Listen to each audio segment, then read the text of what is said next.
welcome to my first devlog. I've been working on my game Card Sorting Simulator for about 3 months and just want to make a video to show where I'm at. So when you first get into the game, you'll be in your apartment, at least as it is now. And we got some workers there. We're going to talk about them later. They're going off to work. They're a little crazy right now. It's alright. We got this other person going over to the card shop. Now, the main idea of this game is that you're going to be able to open card packs, and then you're going to sell them.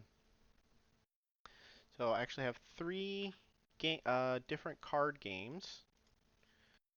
We got Arcane Duel, Pals, and here, let's buy... Oh, there's one right there. Relic Wars. Okay. So each of these are supposed to be different card games. That silver symbol there on the front is supposed to be the set symbol. At some point I broke it. That's alright. We're going to fix that later. So you can open them up in this nice viewing mode. Want to look at each individual card.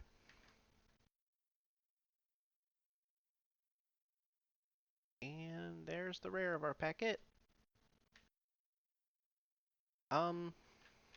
Or you can also open them up a bit faster.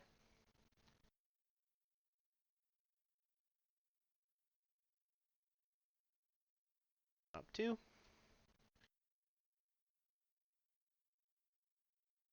Okay, now you may have seen these numbers pop up over the pack or the piles of cards as I put them down.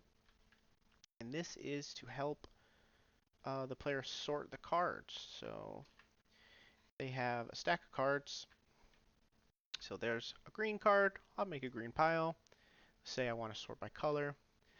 There's black, there's white, there's green, there's red.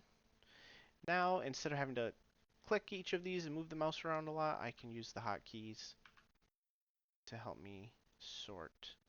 Oh, actually, you know what? I put two green, new pile for blue. There we go.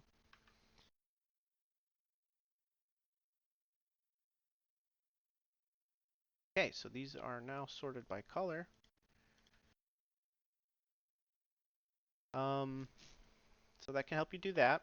Now, of course, sorting them is not that important until you have them in your inventory. Oh, there's a bug.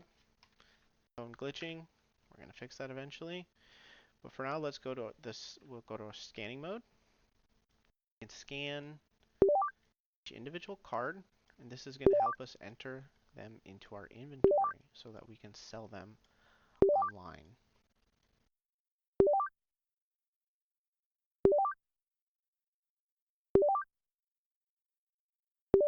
I don't know if you've ever done this in real life. Sorting cards, scanning them into a scanning tool.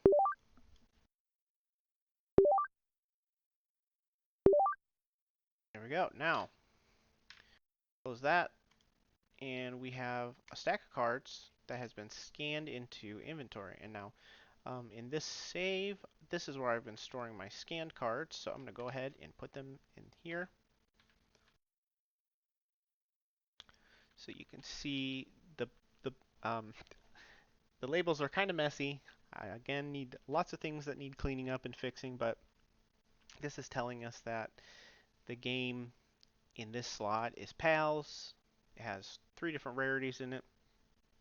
The set is Storm something, don't remember. Anyway, and you can see these are actually split out by affinity, so the card separators are appearing for you. So all of that stuff is automatic, assuming you have it sorted correctly, just to keep things a little easier for the player. Okay. So one thing that's in the game as well is your orders app. So let's see if we have any orders. So this is a pending order that we have for one card, and it's worth $5, and it's a Forge Wake Salvager Captain. So we're going to accept that. Oops, canceled it. Do that.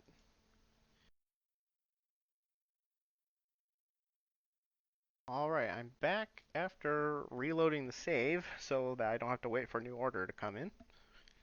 Um, Now we'll accept that. Should probably adjust how the UI works so I don't do that again. But, okay, so now we have our current order, and we need just that one card for that order. Now, I do believe it's in here.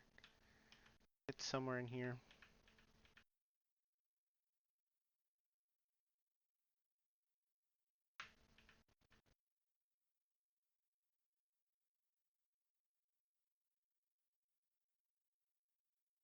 There it is.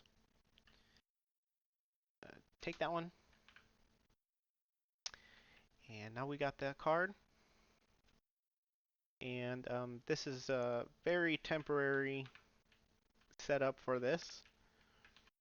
But right now, when you accept an order, a package will spawn. I definitely want to make this more interesting in the future, but for now, this is how it works. You just put them in, the card in the package, and then you put the package in the mailbox, and then you've sold it. And we made some money for that. We made $5.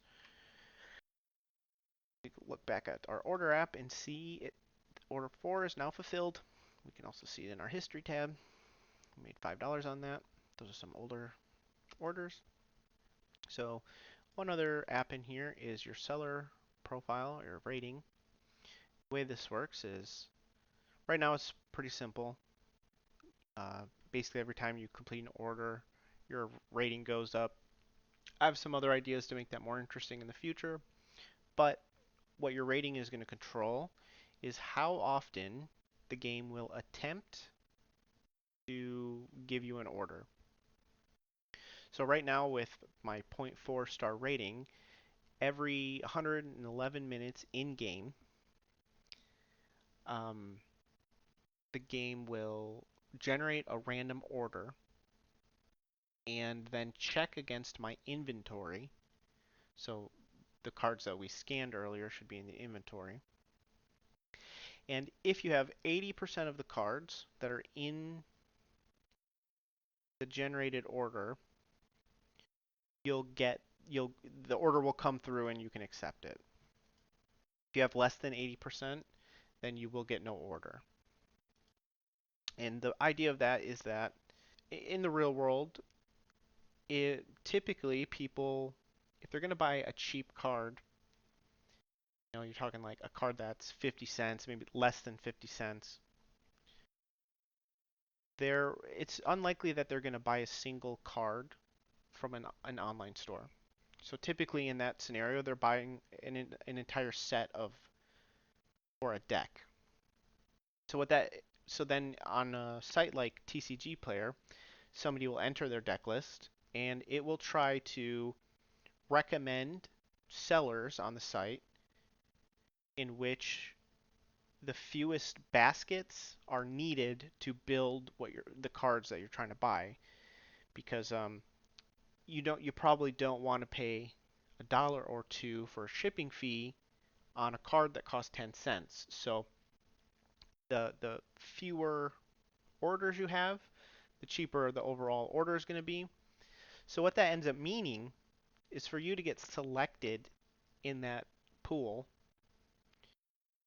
and you're selling bulk, you really need to have every single bulk. Or the more bulk you have, the more likely you are to be able to fill someone's entire order or a majority of their order.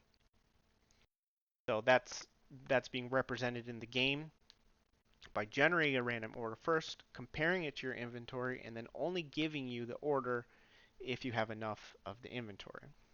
So the seller rating controls how often you get an attempted order, and your inventory, how many cards you actually have scanned in, is going to be like control whether or not you get orders coming through.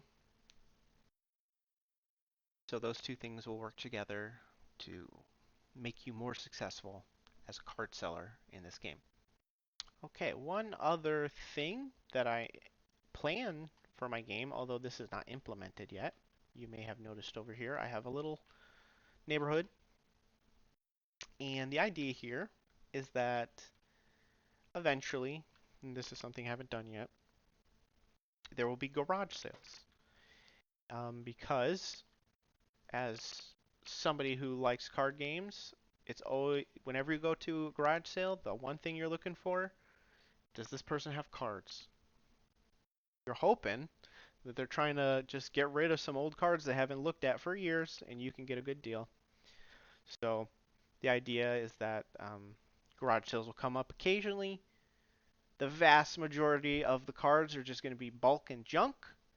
But if you pick through them all and you look, maybe you'll find a rare gem every once in a while.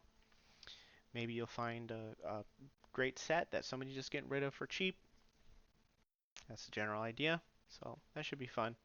So one other thing I have here is the warehouse. So you can see my workers come to the warehouse to work in the morning. They don't do anything yet. That's also another feature that I need to work on. But the idea is that eventually you'll be able to place workstations, shelves, boxes, and then you'll be able to set up a pipeline to get your workers to help you sort and scan and build your inventory. So that eventually the process is automated. But I don't have that built out yet. I do have an app for it, though, built out with basic controls. So this will help you choose what type of work they'll prioritize for each worker. But again, none of that's done. Just have the UI built out so that the controls are in place. That's the next thing I plan on working on. Okay, and now you may have seen all these blue stripes that I have all over the floor. I should have probably turned those off. They will be gone normally in the game, but it's just something I have turned on right now to help me visualize the pathing logic for the NPCs, but that will not be there in the future. That'll get cleaned up. I also have a little debug setting that you can turn on or off that can help control a few things in the game. If you turn that on, you have the debug menu. So what we're going to do now is just go a little bit faster so we can get to the end of the day. So like many other simulator games in this style, uh, the end and the beginning of the day are frozen in time. Basically give you unlimited time at the end of the day to finish up whatever you want to finish before you start the next day. But your workers are going to be going home at 9 p.m.